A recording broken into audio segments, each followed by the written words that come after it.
किसी भी अष्टमी तिथि को 12 महीने में शुक्ल पक्ष कृष्ण पक्ष की अष्टमी तिथि पड़ती है। यदि किसी भी अष्टमी तिथि को अगर किसी ने नियम बनाया 5 अष्टमी का, 8 अष्टमी का, 7 अष्टमी का, एक कनेर का पुष्प शिवजी के शिवलिंग को समर्पित करना, अशोक सुंदरी के स्पर्श करना, और जो जलाधारी होती है, जैसे ये शिवलिंग है, ये जलाधारी है, तो पहले शिवलिंग पर स्पर्श, फिर अशोक सुंदरी का स्पर्श, फिर जलाधारी पर कनेर का पुष्प शिव जी की ओर मुख कर कर, अर्थात जैसे मानो ये कनेर का पुष्प है, तो ऐसा शिवलिंग का स्पर्श करते हुए जलाधारी पर जो समर्पित करता है, भगवान शंकर उसके मन की कामना को पूर्ण जरूर करते हैं। एक कनेर का पुष्प। नरेन ने बोला, लक्ष्मी आज शनिवार का दिन है, जिस दिन अपन इस दरिद्रता से मिलने के लिए पीपल के पेड़ के नीचे आए हैं। हिंदू धर्म में ये दिन पीपल के वृक्ष के लिए पूजनीय होगा। जो भी शनिवार के दिन पीपल के वृक्ष की पूजन करेगा, दूध चढ़ाएगा या मिष्ठान का भोग लगाएगा, लक्ष्मी और नारायण उसके घर में प्रवेश कर जाएगा। लक्ष्मी और नारायण उसके घर में प्रवेश करेगा, इसलिए नियम बनाया। कौन से दिन का? शनिवार। लक्ष्मी जी बोली, नारायण आपने तो एक दिन का वार लिख दिया। शंकर जी ने 7 वार बनाए हैं, रविवार, सोमवार, मंगल, बुध, गुरु, शुक्र और शनि। ये शिव जी ने बनाया। अब एक दिन आपने अपना बना लिया, बाकी के दिन अगर कोई इस पीपल के वृक्ष के नीचे आएगा और यहां तो दरिद्रता बैठी है, तो उसका क्या होगा? भगवान नारायण बोले, सुन दरिद्रता, तेरे से एक विनती है, अगर कोई भी मनुष्य इस पीपल के पेड़ के नीचे अगर 7 दिन में आता है और उसके हाथ में अगर कोई सामग्री होती है, तो तू उसके घर में प्रवेश नहीं करेगी। नियम है पीपल के वृक्ष का, या तो पानी का लोटा लेकर जाओ, कुंकू का चोपड़ा लेकर जाओ, शक्कर लेकर जाओ, या पेड़ के नीचे चींटी को डालने के लिए आटा ले जाओ, पर खाली हाथ पीपल के वृक्ष के नीचे कभी मत जाओ, कभी नहीं। खाली हाथ जाओगे तो दरिद्रता तुम्हारे घर में प्रवेश करेगी। दरिद्रता उठकर खड़ी होकर बोली, नारायण तुमने अपनी मनमानी करी है, एक दिन मुझे भी मेरा चाहिए। भगवान ने कहा, बोल कौन सा दिन चाहिए? दरिद्रता कहती है, रविवार के दिन इस पीपल के वृक्ष के नीचे मैं दिन भर नृत्य करूं, इसमें रहूं, और जो यहां आए रविवार को मैं उसके घर में प्रवेश करूं। भगवान ने कहा, ठीक है। दरिद्रता, रविवार का दिन एक ऐसा दिन रहेगा जिस दिन तू इस पीपल के वृक्ष के नीचे नृत्य करेगी, और जो आएगा इस पीपल के वृक्ष के नीचे तो उसके साथ प्रवेश करेगी। मैंने तुझे वर दिया। इसलिए हमारे यहाँ केवल पीपल का वृक्ष अगर दीवार में भी लग जाता है ना, किसी की फैक्ट्री की दीवार में, किसी के घर की दीवार में पीपल का वृक्ष अगर लग जाता है, पीपल का पौधा लग जाता है, उसको कितना भी तोड़ लो वो वापिस लग जाएगा। फिर तोड़ोगे फिर लग जाएगा। अगर पीपल के पौधे को तोड़ना है तो केवल रविवार का दिन एक नींबू, एक मिर्ची और बमूल का कांटा, ये 3 चीजें रखने के बाद में आधे घंटे बाद रविवार के दिन पीपल के पेड़ को उखाड़ कर फेंक दो। दूसरी बार कभी पीपल दीवार में लगता ही नहीं, कभी नहीं लग सकता। केवल एक रविवार का, केवल एक संडे, इतवार का। घर में दीवारों पर अगर पीपल लग भी गया है, इसलिए पीपल के वृक्ष को उखाड़ने का, अगर घर में पीपल लगा हुआ है या पीपल का पौधा हमारे घर में लग गया, उसको उतारना, निकालना, लगाना, तो पीपल के वृक्ष को अगर निकाला जाता है तो रविवार के दिन, और अगर पीपल के वृक्ष को कहीं लगाया जाता है तो सोमवार के दिन या मंगलवार के दिन, बुधवार के दिन, इन दिनों में लगा सकते। पीपल के वृक्ष कहीं लगाना। शनिवार का दिन एक ऐसा दिन होता है जिस दिन पीपल के वृक्ष को कहीं जाकर लगाया नहीं जाता, क्योंकि शनिवार के दिन पीपल के वृक्ष के नीचे लक्ष्मी रहती है। हम अपने हाथों से अगर पीपल का वृक्ष किसी दूसरी जगह पर शनिवार को रोपित करते हैं तो हमारे घर की लक्ष्मी अपने घर से छिन्न होकर चली जाती है। इसलिए शनिवार के दिन पीपल लगाया नहीं जाता, किसी के घर जाकर उसको वापस पलटा नहीं जाता। लग गया उसको डर। प्रभु मेरी धर्म पत्नी को कहाँ रखूं आप बताओ? वो तो जहां यज्ञ होता है, अनुष्ठान होता है, दान होता है, पुण्य होता है, सत्कर्म होता है, वहां जाने को तैयार नहीं। अब करूं क्या? भगवान ने बोला एक काम करो। दुर्वासा जी बोले जिसके यहां रात्रि में बर्तन झूठे पड़े रहते हो, उसके घर में इस दरिद्रता को लेकर तुम प्रवेश कर जाना। जिसके यहां रात्रि में बर्तन झूठे पड़े हो, वहां लेकर प्रवेश कर जाओ। दूसरी जगह दुर्वासा जी बोले, जो स्त्री घर में दोपहर के समय पर सो रही हो, उसके घर में इसको लेकर प्रवेश कर जाइए।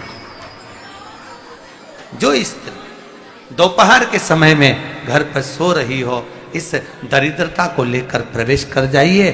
तीसरा, जिसके यहां पर दरवाजे पर कांटे वाले पौधे लगे हों, उस घर में इस दरिद्रता को लेकर प्रवेश कर जाइए। दरिद्रता, कितनी सुंदर बात कही है। दाता और विधाता, कौन कौन? दाता और विधाता। लक्ष्मी और दरिद्रता के सगे भाई हैं। कौन कौन? दाता और विधाता। दाता को फिटकरी प्रिय है, विधाता को नमक प्रिय है। ये दोनों हमेशा लक्ष्मी को और दरिद्रता को, दोनों को समझाते थे, दोनों में प्रेम बढ़ाते थे। आज भी हिंदू धर्म की रीति है। यहां तो ठीक है, जिसके यहां पर भी अगर थोड़ी सी भी परेशानी होती है, थोड़ा सा क्लेश होता है, अशांति होती है, लक्ष्मी नहीं टिक रही हो, काम नहीं बन रहे हो, बहुत प्रयास करा जा रहा हो और हमारा कार्य नहीं होता, तो क्या करते हैं? फिटकरी और नमक को पानी में डाल देते हैं और घर में पोछा लगा देते हैं। आप लोगों ने आजकल फेसबुक पे भी पढ़ा होगा, व्हाट्सएप पे भी पढ़ा होगा। तो क्यों लिखा उसमें? उसका कारण ही केवल होता है कि दाता और विधाता की प्रियता उसमें। माता ख्याति के जो 4 बच्चे हुए, इसमें जो 2 लड़के हैं, दाता और विधाता, उसकी प्रियता उसकी पूर्णता उसमें। अब दुर्वासा जी बोले अपनी धर्म पत्नी को वहां लेकर, जहां कांटेदार पौधे लगे हों, वहां पर लेकर प्रवेश कर जाइए। कांटेदार पौधों में उस दरिद्रता का निवास हो गया। कितना विचित्र कथा यहां वर्णन करी है। श्रीमद् भागवत के अंतर्गत जो वर्णन किया कि मृत्यु निश्चित है। और शनि महाराज का भी पांव टूट गया था। टूटा था कि टूटा था? जो अपनी माता संध्या को लात मारी थी, शनि महाराज ने लात मारी तो पांव टूट गया। शनि महाराज की आंख में आंसू। देवर्षि नारद के पास है, नारद जी मेरा पांव टूट गया, मैंने अपनी मां को लात मारी। नारद जी बोले, तू तो द्रोषी है, तूने अपनी माता को लात क्यों मारी? कुछ करिए। कोई देवता नहीं अपनाया। तब भगवान नारद जी ने कहा, शंकर जी के शिवलिंग की स्थापना कर, उसकी पूजन कर। जहां काशी विश्वनाथ के मंदिर आप लोग जाते हो, जिस विश्वनाथ का दर्शन करते हो, ये काशी का विश्वनाथ का प्राण प्रतिष्ठा शनि महाराज ने करी थी। शनि महाराज के हाथ का शिवलिंग है, और शिवलिंग की स्थापना कर कर शनि महाराज ने भगवान शंकर से मांगा। शिवजी प्रकट हुए, मांगो शनि, तुमको क्या चाहिए? शनि महाराज ने कहा, मेरा पांव टूट गया, आप कृपा करिए। भगवान शंकर ने कहा, शनि तूने मेरा भजन करा है, जा, तेरा पांव तो जुड़ेगा, पर पांव में थोड़ी लचकता तेरी बनी रहेगी। दुनिया के लोगों को शनि लगता है और शनि को शंकर लगता है। दुनिया के लोगों को शनि लगता है, शनि को शंकर। इसलिए आज भी नियम है कि काशी विश्वनाथ का नाम लेकर एक काजल की डिब्बी को लीजिए। अगर किसी को शनि लग गया हो, कोई प्रॉपर्टी का काम कर रहे हो, कोई व्यापार करते हो और व्यापार नहीं चल रहा, बहुत अड़चने आ रही है, कोई ना कोई परेशानी पे परेशानी आ रही है, एक काजल की डिब्बी लो, काजल की डिब्बी लो, काशी विश्वनाथ का नाम लो और 21 बार उतारो, और उतार कर किसी पेड़ के नीचे तक खड्डा खोद कर उसको दबा दीजिए। आपका काम यूं सफलता की ओर बढ़ना चालू हो जाएगा। शनि की कुदृष्टि समाप्त, 7.5 ढैया समाप्त, परेशानी। शमी की जो पत्ती होती है,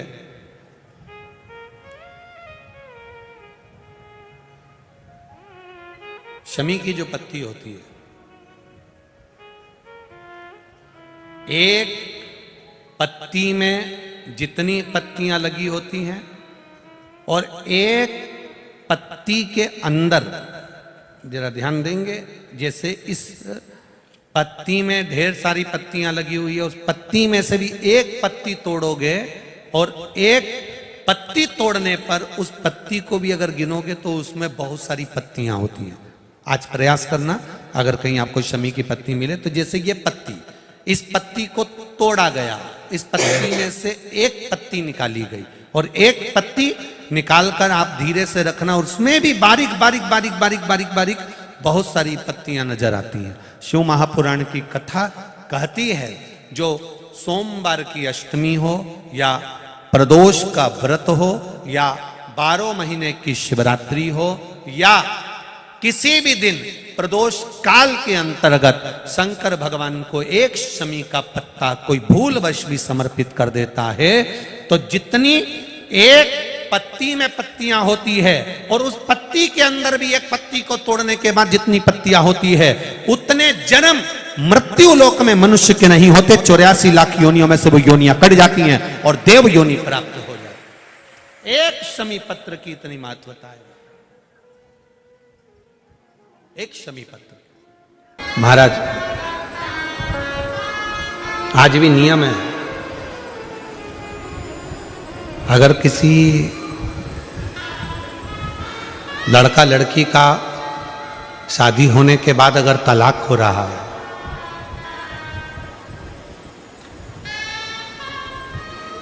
लड़की और लड़के का यदि तलाक हो रहा है और दोनों का अगर कहीं ना कहीं थोड़ा बहुत भी स्नेह है और उसमें से अगर दो में से कोई एक ने भी ठान लिया कि मुझे तलाक नहीं चाहिए, मेरी धर्मपत्नी के साथ मुझे रहना है, या पत्नी ने ठान लिया कि मुझे मेरे पति के साथ रहना है, मुझे तलाक नहीं चाहिए, और पति तलाक लेना चाहता है किसी परिस्त्री के चक्कर में, किसी दूसरे के कहने पर, परिवार के कहने पर, या लड़की तलाक लेना चाहती है किसी दूसरे के चक्कर में, किसी परिवार के कहने पर या किसी अन्य व्यक्ति के कहने पर, और वो नहीं चाहता कि तलाक हो, लड़की नहीं चाहती कि तलाक हो, तो आज भी एक नियम है महाराज जी, आप अगर कर कर देखेंगे आपके अगर कोई परिचित में अगर किसी का तलाक हो रहा है, छूट रहा है, संबंध खत्म हो रहा है, तो आज भी महाराज श्री हरि और हर इन दोनों का साझा कर कर यदि नंदी से लेकर भगवान शंकर के शिवलिंग तक, नंदी से लेकर भगवान शंकर के शिवलिंग तक एक मौली, मौली को आप लोग क्या कहते हैं गुजरात में?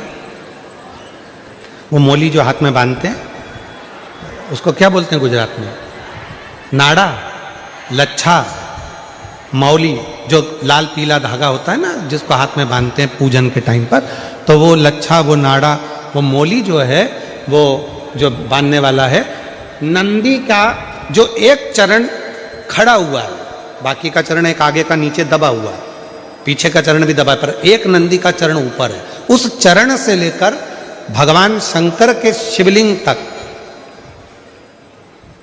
एक सूत्र को बांधा जाए और उस सूत्र को 7 जगह पर बेलपत्र रखकर उठा लिया जाए, और उठाने के बाद में किसी भी बेलपत्र के वृक्ष के नीचे वो 7 बेलपत्र समर्पित कर कर वो धागा लेकर 7 परिक्रमा अगर बेलपत्र की करी जाए और जिससे संबंध टूट रहा है उसी से वापिस प्रेम बढ़ाया जाए, तो वो स्मरण कर कर अगर 7 परिक्रमा उस धागे के साथ में कर कर हाथ में अगर बांधा जाए तो कितना भी दम लगा ले कोई व्यक्ति तलाक हो ही नहीं सकता। स्नेह बढ़ेगा ही,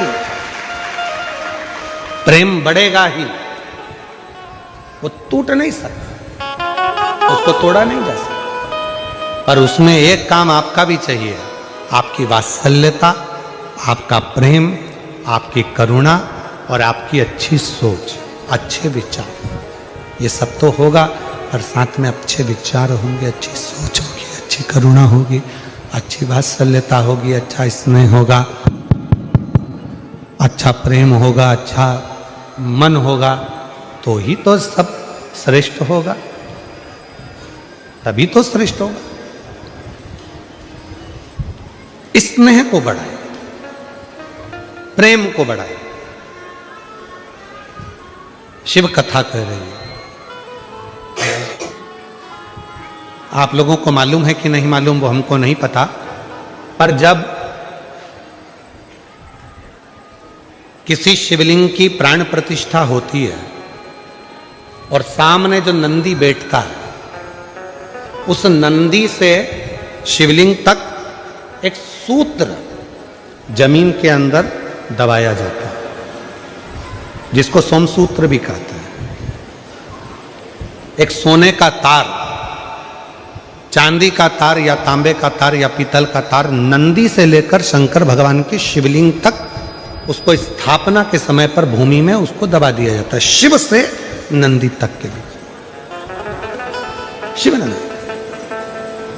कई लोग पूछते हैं गुरुजी इस तार का इतना महत्व क्यों होता है, क्या कारण होता है कि इस तार को दबाया जाता है, इस सोमसूत्र को लगाया जाता है, आखिर इसका इतना महत्व क्यों होता है, क्या कारण है इसका? इसका कारण केवल एक होता है कि यदि मान लो कोई व्यक्ति शंकर भगवान के शिवलिंग में जाकर जल नहीं चढ़ा पाया, कोई शंकर जी के शिवलिंग तक नहीं पहुंच पाया और मंदिर के बाहर से भी अगर वो निकल कर चले गया और उसके